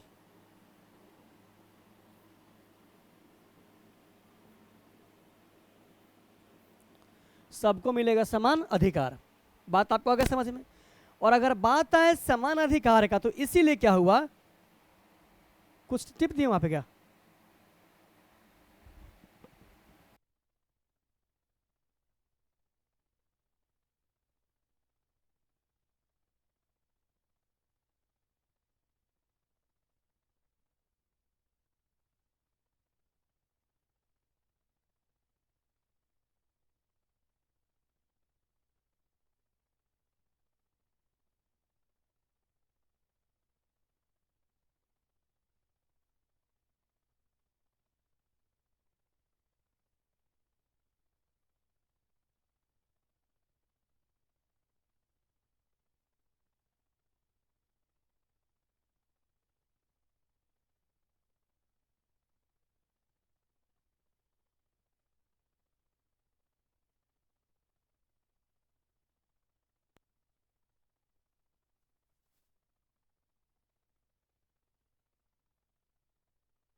तो हुआ क्या कि 1940 से लेकर के 50 ईस्वी में जो युद्ध हुआ डच और फ्रेंच बोलने वाले लोगों के बीच में, इसलिए हुआ क्या कि जिस समय मतलब कि उस समय जो लोग सरकार में थे, बेल्जियम की सरकार में थे, बेल्जियम कंट्री के सरकार में जो थे, उन्होंने एक नियम पास किया और उस नियम में क्या किया, सभी लोगों को आर्थिक, सामाजिक, राजनीतिक, धार्मिक और सांस्कृतिक सभी तौर पे क्या किया, समान अधिकार दे दिया। और समान अधिकार देने के लिए एक नियम पास किया। यह नियम पास कब हुआ सर? 1970 से 93 ईस्वी के आसपास। 1970 से लेकर के 1993 ईस्वी के आसपास जो है, इन्होंने अपने संविधान में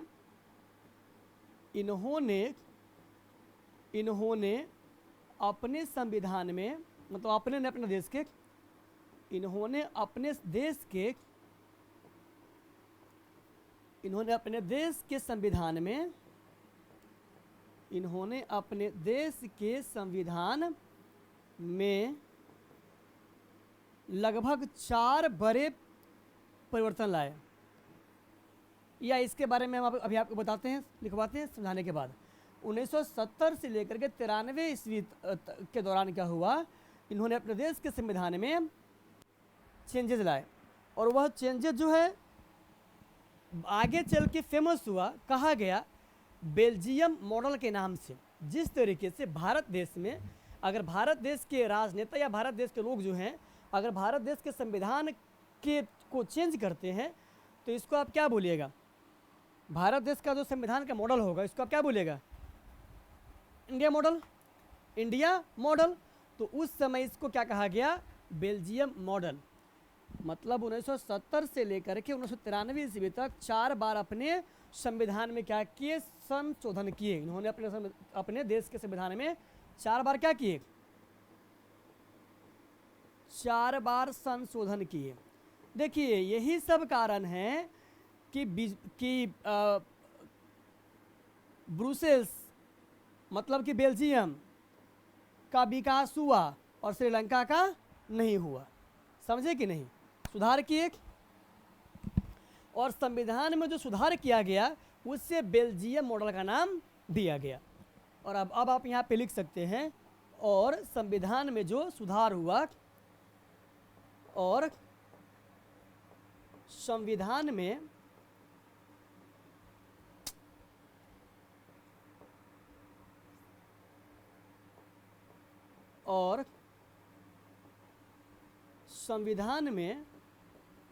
जो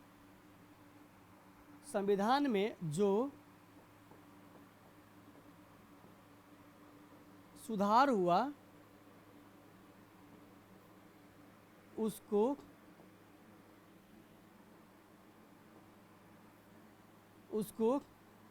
बेल्जियम मॉडल कहा गया। उसको बेल्जियम मॉडल कहा गया।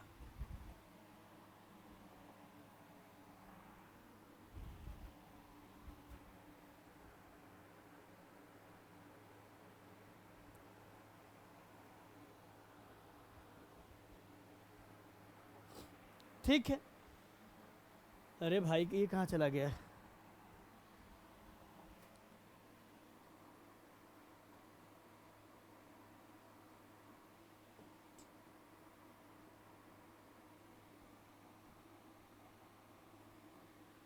ठीक है बच्चों, अब आपसे आगे बात करते हैं। तो बेल्जियम के संविधान में सुधार हुआ, इससे कहा गया बेल्जियम मॉडल। अगर भारत के संविधान में होगा सुधार, तो इसे कहा जाएगा भारतीय मॉडल। पाकिस्तान का होगा तो पाकिस्तान का कोई मॉडल नहीं है। अब आपसे आगे बात करते हैं। चूंकि बेल्जियम ने अपने देश के संविधान में सुधार किया, इसीलिए बेल्जियम का विकास हुआ। लेकिन श्रीलंका ने अपने देश के संविधान में किसी प्रकार का कोई सुधार नहीं किया, इसीलिए श्रीलंका का विकास क्या हुआ? नहीं हुआ। इतनी बात को आप समझ पा रहे हैं? अरे किसी भी देश के लोग जो है एक साथ कदम से कदम मिला करके काम करेंगे देश के विकास के लिए, तो देश का विकास निश्चित तौर पर होगा। और वहीं पर अगर क्या करेंगे, कुछ लोग विकास करना चाहेंगे और कुछ लोग जो है उसको पीछे खींचना चाहेंगे, और वो लोग आपस में ही लड़ेंगे, तो उस देश का विकास संभव कैसे है? बिल्कुल नहीं है। अब आइए इस बात को लेकर आगे आते हैं। चूँकि इस बात को आप जानते हैं कि बेल्जियम की राजधानी कहाँ है? ब्रुसेल्स है। और बेल्जियम के संविधान में जो संशोधन हुआ वो इस प्रकार था, मतलब बेल्जियम के संविधान में जो क्या हुआ, संशोधन हुआ, वो इस प्रकार है। वह 4 संशोधन कौन कौन है, इसके बारे में हम करते क्या बातचीत। अब आप यहाँ पे क्या लिख लीजिए, बेल्जियम के संविधान में जो सुधार हुआ वो इस प्रकार है। बेल्जियम के, या बेल्जियम मॉडल बोल सकते हैं आप, बेल्जियम के संविधान में जो सुधार हुआ,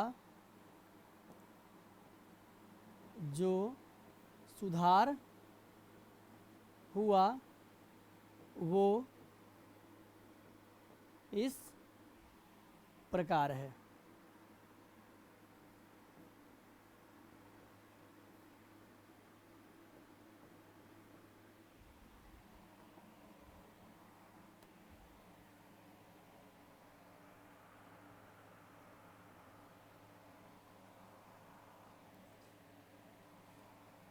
बेल्जियम के संविधान में जो क्या हुआ, सुधार हुआ, वो क्या है, इस प्रकार है। ठीक है, अब हम बात करते हैं बारी बारी से। सबसे पहले कहा गया कि केंद्र में दोनों का समान,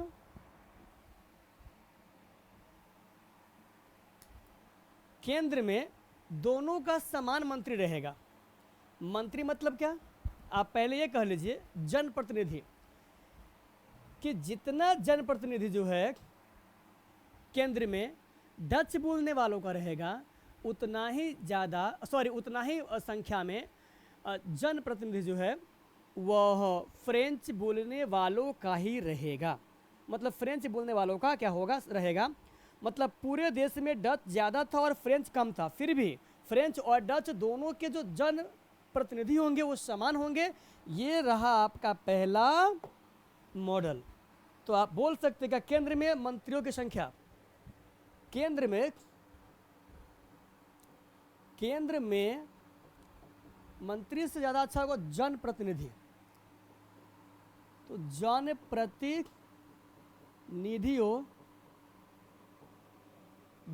केंद्र में जनप्रतिनिधियों की संख्या, केंद्र में जनप्रतिनिधियों की संख्या समान रहेगी। केंद्र में जनप्रतिनिधियों की संख्या जो है क्या रहेगी, समान रहेगी, चाहे किसी भी भाषा को बोलने वाले लोगों की जनसंख्या कितना भी हो। हम यहाँ पे नोट में इसको लिख देते हैं, हालांकि इसको लिखना थोड़ा सा ज़रूरी है, आपको याद रहेगा इसलिए। तो मैंने यहाँ पे क्या लिखा कि चाहे किसी भी भाषा को बोलने वाले,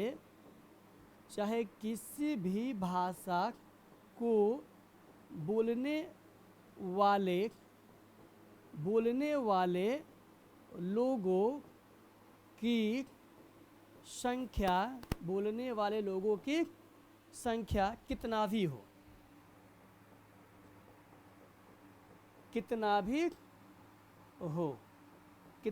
हो का क्या मतलब हुआ, मतलब किसी का ज़्यादा हो या किसी का क्या हो, कम हो, कोई फ़र्क पड़ने वाला क्या नहीं है। फ़र्क सिर्फ इससे पड़ेगा कि जितना जनप्रतिनिधि डच बोलने वालों का है, उतना ही जनप्रतिनिधि जो है रहेगा आपका फ्रेंच बोलने वालों का। हो गया।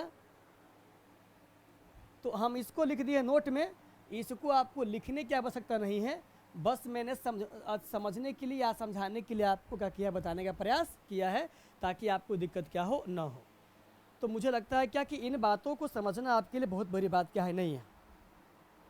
दूसरा, राजधानी ब्रुसेल्स में भी, चूँकि आपको पता है कि बेल्जियम की राजधानी ब्रुसेल्स में फ्रेंच बोलने वालों की संख्या 80% थी, जबकि डच बोलने वालों की संख्या जो है सिर्फ और सिर्फ 20% थी। इसके बावजूद भी कहा गया कि राजधानी ब्रुसेल्स में भी दोनों का समान प्रतिनिधि कर दिया गया। अगर आप यहाँ लिखिएगा मंत्री की केंद्र में समान मंत्री, मतलब जितना शिक्षा मंत्री है, खाद्य मंत्री है, कल्याण मंत्री है, खेल मंत्री है, तो जितना मंत्री रहेगा फ्रेंच का उतना रहेगा किसका, डच का। ठीक है, तो एक लेखा से आप समझिएगा कि यहाँ का जो आपका जनप्रतिनिधि है हम उसको जो है मंत्री मान लेते हैं। हम उसको इस जनप्रतिनिधि को क्या मान लेते हैं, हम इसको मान लेते हैं मंत्री के। जितना मंत्री रहेगा किसका, फ्रेंच बोलने वाला का, उतना ही किसका रहेगा, डच बोलने वाला का। ठीक है, अब बात कहाँ आती है, राज्य की। जैसे मान लीजिए हम अगर भारत के रेस्पेक्ट में बात करें तो भारत की राजधानी कहाँ है, तो आपने कहा दिल्ली है। तो जब भी केंद्र सरकार की जब बात आती है तो आप बात किसकी करते हैं, दिल्ली की बात करते हैं। लेकिन जब बात आती है बच्चों राज्य सरकार की, जब बात आती है किसकी, राज्य सरकार की, जिसकी संख्या आपका 28 है, बिहार है, यूपी है, झारखंड है, उड़ीसा है, मध्य प्रदेश है, जम्मू कश्मीर है, अरुणाचल प्रदेश है, उत्तराखंड है, बहुत सारे राज्य आपके हैं, आप लिख लीजिएगा इसको। तो यहाँ पर भी क्या कर दिया गया, ये बात को बोल दिया गया कि राज्य में भी जो है दोनों भाषा के बोलने वाले जो लोग होंगे उनका जो जनप्रतिनिधि होगा वो क्या होगा, समान होगा। मतलब कि राजधानी ब्रुसेल्स में भी समान कर दिया गया और जो केंद्र है वहाँ भी क्या कर दिया गया, समान कर दिया गया। तो जिस तरीके से आपका वो है, भारत की राजधानी दिल्ली है, जहाँ पे अभी सरकार किसकी, बीजेपी की है। रेखा गुप्ता शायद वहाँ के सीएम है, इससे पहले कौन थे, केजरीवाल साहब थे। तो केंद्र के साथ साथ जो है क्या कर दिया गया, राजधानी ब्रुसेल्स में भी दोनों का समान प्रतिनिधि कर दिया गया। केंद्र के साथ साथ जो राजधानी ब्रुसेल्स है, राजधानी ब्रुसेल्स है,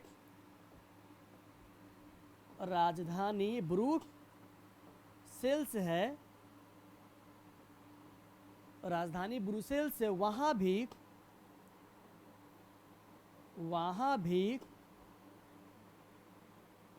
जनप्रतिनिधियों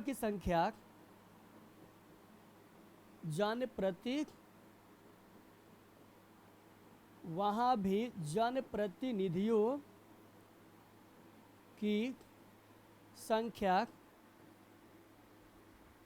वहाँ भी जनप्रतिनिधियों की संख्या क्या कर दिया गया, समान कर दिया गया।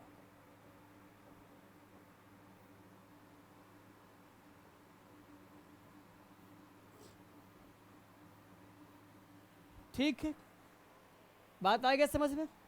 थर्ड में बात करते हैं, राज्य को भी अधिकार दे दिया गया शासन चलाने का। ऐसा नहीं है कि पूरे देश में सिर्फ और सिर्फ केंद्र का ही शासन रहेगा, ऐसा नहीं है। राज्य को भी शासन चलाने, शासन का मतलब होता रूल करना, शासन करना। तो ये अधिकार जो है किसको दे दिया गया, राज्य को भी दे दिया गया। तो आप यहाँ पे क्या लिख सकते हैं, आप यहाँ पे लिख सकते हैं कि राज्य को भी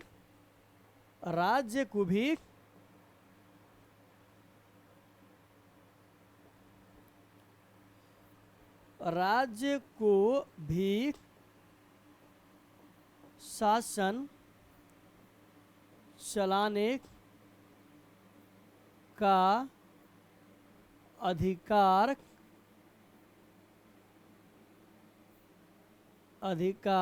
दे दिया गया। राज्य को भी शासन चलाने का जो अधिकार है वो क्या किया गया, दे दिया गया।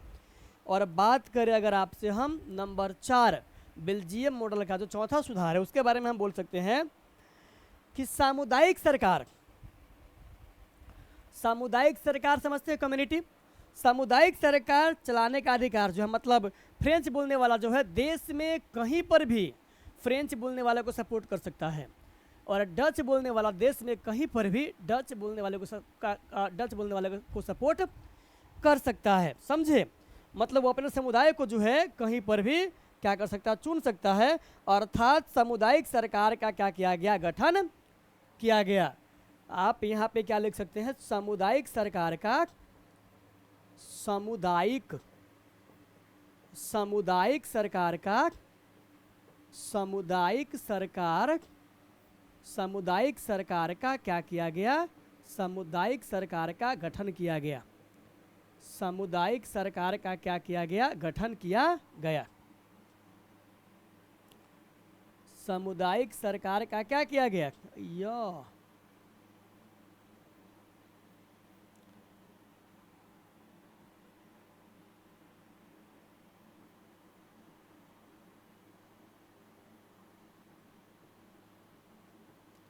कि फ्रेंच बोलने वाला जो है देश में कहीं पर भी फ्रेंच को सपोर्ट कर सकता है और डच बोलने वाला जो है देश में कहीं पर भी डच को सपोर्ट कर सकता है। मतलब वह अपने समुदाय को सपोर्ट कर सकता है। ये क्या बना दिया गया, ये बना दिया गया संविधान में रूल, जिसको बाद में क्या कहा गया, जिसको बाद में कहा गया, जिसको बाद में बच्चों क्या किया गया, कहा गया बेल्जियम मॉडल। तो बेल्जियम मॉडल में जो आपको सुधार है वो इस प्रकार है। अब जो है अगर आपसे हम बात करें आगे, तो अब चूंकि आप अगर आपके पास अगर पॉलिटी का बुक होगा तो आप, हमने आपको बोला है कि आप लाइन बाय लाइन पढ़िएगा, आपको कुछ ना आएगा समझ में, क्योंकि उसमें का कुछ ऐसे शब्द है जिसको ब्रेक करना क्या जरूरी है। और वही अपने सरजी से चाहे किसी से भी आप एक बार पढ़ लीजिएगा और दोबारा पढ़िएगा तो उसमें का हर एक बात आएगा आपको समझ में। और ऐसा हम इसलिए कह रहे हैं क्योंकि 10वीं वर्ग का, 10वीं कक्षा का जो बच्चा होता है तो उसकी समझ कितनी होती है इस बात के बारे में जो है मुझे लगता है कि हमसे ज़्यादा आप जानते हैं। और इस बात के बारे में ज़्यादा बोलना क्या होगा, नॉनसेंस होगा, क्योंकि आप जानते ही हैं। तो ये सब कारण था क्या होने का, ये सब कारण था आपका विकास होने का, किसका, बेल्जियम का। तो बेल्जियम में सब काम किया गया। लेकिन अगर हम यही बात करेंगे किसका, अगर हम यही बात करेंगे आपका श्रीलंका का, तो श्रीलंका में जो है, श्रीलंका में जो है ये सब क्या हुआ था, नहीं हुआ था भैया जी। श्रीलंका में क्या हुआ था, श्रीलंका में ये सब नहीं हुआ था। और जब श्रीलंका में सब नहीं होगा तो श्रीलंका में क्या होगा, गृह युद्ध होगा। और जब गृह युद्ध होगा तो वहाँ पे क्या होगा, लोग आपस में लड़ेंगे। और लड़ करके ज़िंदगी में कौन आगे बढ़ा है, कितना आगे बढ़ा है, ये समझाने की आवश्यकता कहाँ है, ये समझाने की आवश्यकता है कहाँ। इस बात को तो आप पहले से जानते हैं। चलिए अब हम क्या करते हैं, थोड़ा सा इस महफिल को आगे लेके आते हैं। आगे लेके आने के लिए पहले हम इसको मूव कर लेते हैं। और मूव करने के बाद मैंने यहाँ पे क्या किया सर, जब सबको ठीक कर ही दिए हैं तो थोड़ा सा मेरा राइट बनता है इसको भी क्या, इसको तो ठीक किए थे शायद, ये तो ठीक किए ही थे और किए ही थे। तो अब इसके बाद अब एंट्री करते कहाँ, श्रीलंका में। अब इसके बाद हम एंट्री करते बच्चों कहाँ,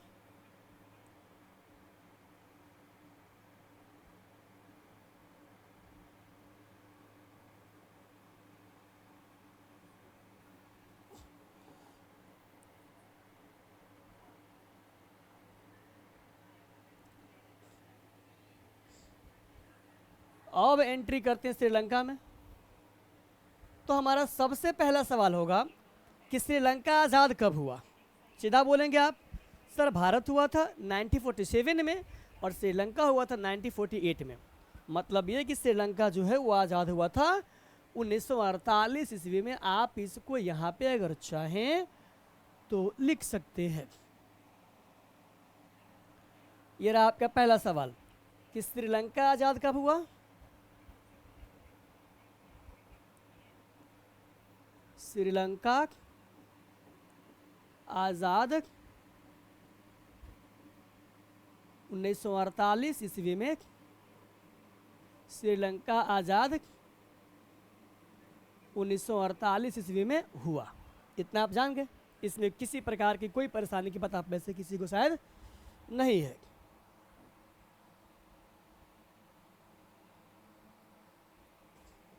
ठीक है, इतना आप जानते हैं। अब आपसे आगे बात करते हैं। अगर हम बात करें श्रीलंका के राजधानी के बारे में तो श्रीलंका की राजधानी पहले क्या था? पहले कहाँ था? कोलंबो। और अब क्या हो गया है? श्री जयवर्धनेपुरे। तो आप यहाँ पे अगर चाहें तो लिख लीजिए पहले कि श्रीलंका की राजधानी, हाँ, श्रीलंका की राजधानी, श्रीलंका की राजधानी पहले कोलंबो था।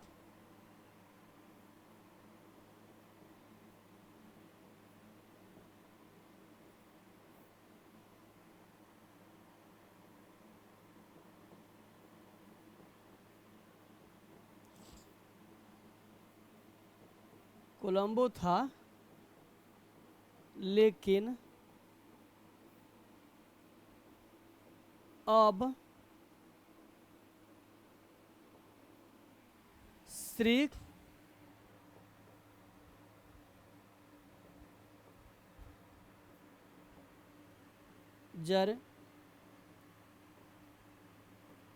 जयवर्धनेपुरे है।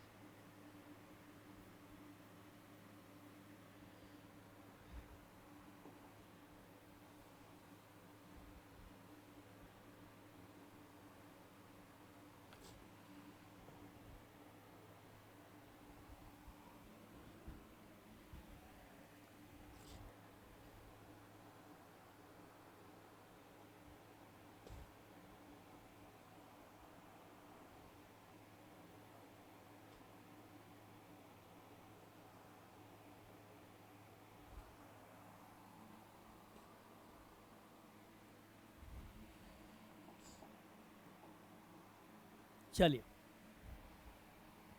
हाँ, मुझे लग रहा है कि इतनी बात को आप समझ चुके हैं कि इसकी राजधानी पहले कहाँ थी बच्चों? पहले थी कोलंबो, और अब कहाँ है? श्री जयवर्धनेपुरे। अब सुनिए, अब श्रीलंका की जो बेवकूफ़ी है, वहाँ के लोगों को जो बेवकूफ़ी थी उस समय, उस पर एक नज़र डालते हैं। तो आप वहाँ पे उस घटना से क्या क्या सीखने वाले हैं?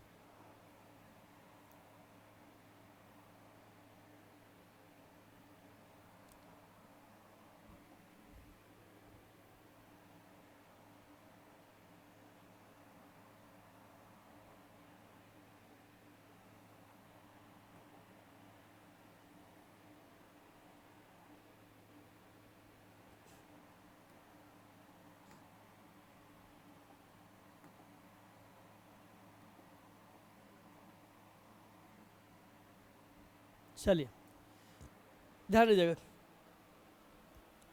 आप इस बात को जानते हैं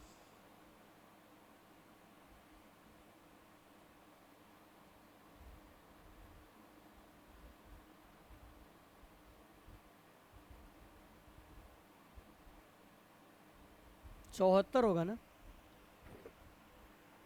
श्रीलंका में सिंहली बोलने वालों की संख्या जो 74% थी, 18% तमिल था, और 7% कौन था? ईसाई लोग थे। तो 18/7 कितना हो गया? 18/7 कितना हो गया? 25 और 74, 99। और 1% में जो है आप सबको ले सकते हैं। मुझे लगता है शायद यही बात तो थी।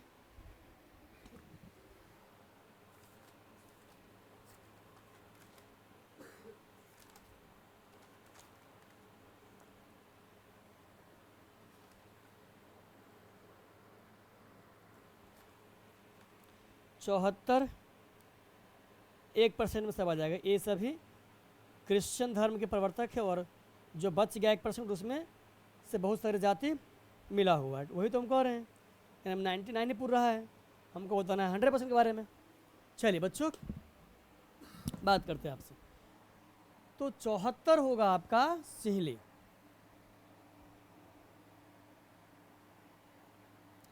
श्रीलंका में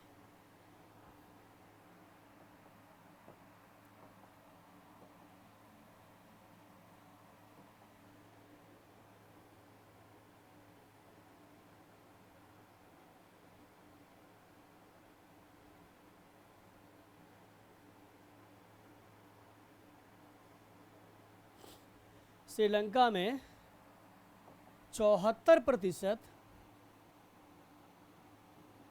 जो लोग थे वो सिंहली बोलते थे।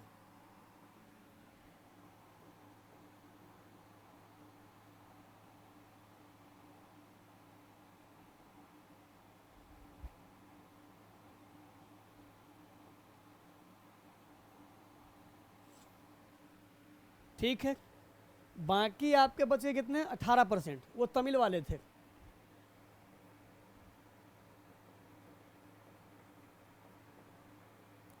ये आपके हिंदू और मुस्लिम थे।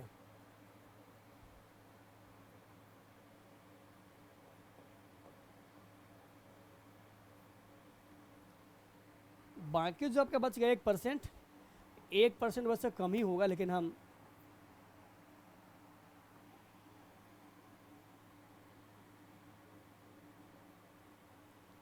इसमें आप सबको मान लीजिए।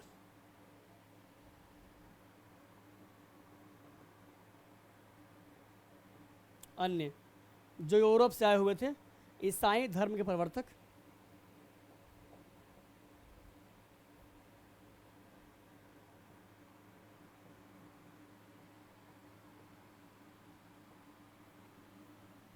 ये इसमें आ गए, बाकी आपका इसमें आ गया। चलिए, तो श्रीलंका में सिंहली बोलने वालों ने सभी अधिकार को, सभी चीज़ पे जो क्या कर लिया, अधिकार कर लिया। जैसे नौकरी हम लोग करेंगे, सरकारी सेवाओं का जो उपभोग है वो हम लोग करेंगे, शिक्षा स्वास्थ्य पे अधिकार जो है हम लोगों का होगा, इस देश का जो प्राकृतिक संपदा है उस पर अधिकार जो है हम लोगों का होगा। मतलब हर तरह से अगर देखा जाए तो उन्होंने क्या कर लिया, अधिकार कर लिया।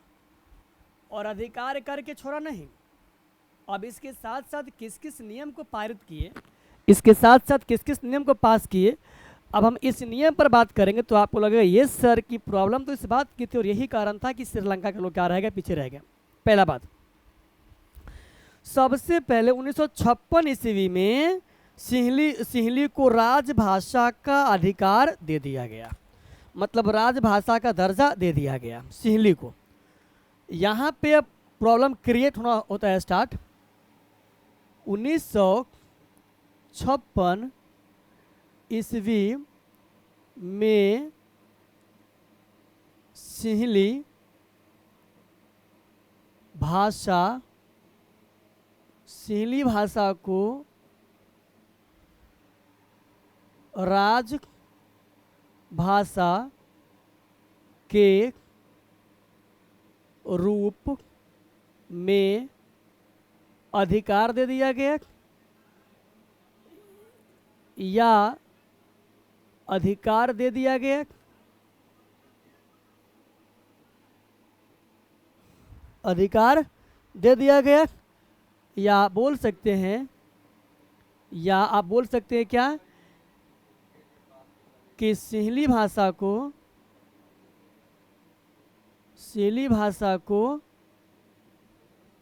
राजभाषा के रूप में, राजभाषा के रूप में क्या कर दिया गया, घोषित कर दिया गया, डिक्लेरेशन।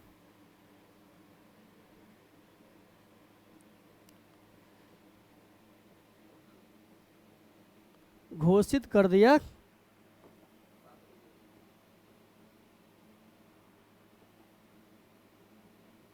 गया। अब हम यहाँ पे आपसे एक छोटा सा बात करते हैं।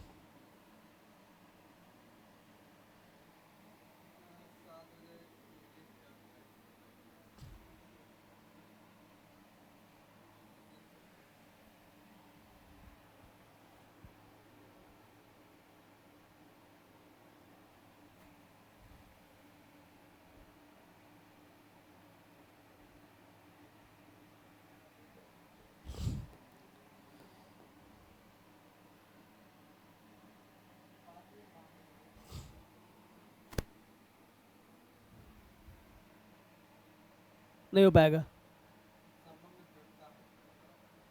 इतना ही रहेगा। अब आप ही बताइए कि आप बोलते हैं हिंदी, कुछ लोग बोलते हैं उर्दू, कुछ लोग बोलते हैं संस्कृत, कुछ लोग बोलते हैं कोई और भाषा, और अगर ये लागू कर दिया जाएगा कि अब आपको इसी भाषा का प्रयोग करना है, अब इसके अलावा आप और किसी भाषा का प्रयोग नहीं कर सकते हैं, तो क्या इस बात को आप बर्दाश्त कर पाएंगे? इस भाषा को आप बर्दाश्त कर पाएंगे? शायद बिल्कुल नहीं करेंगे।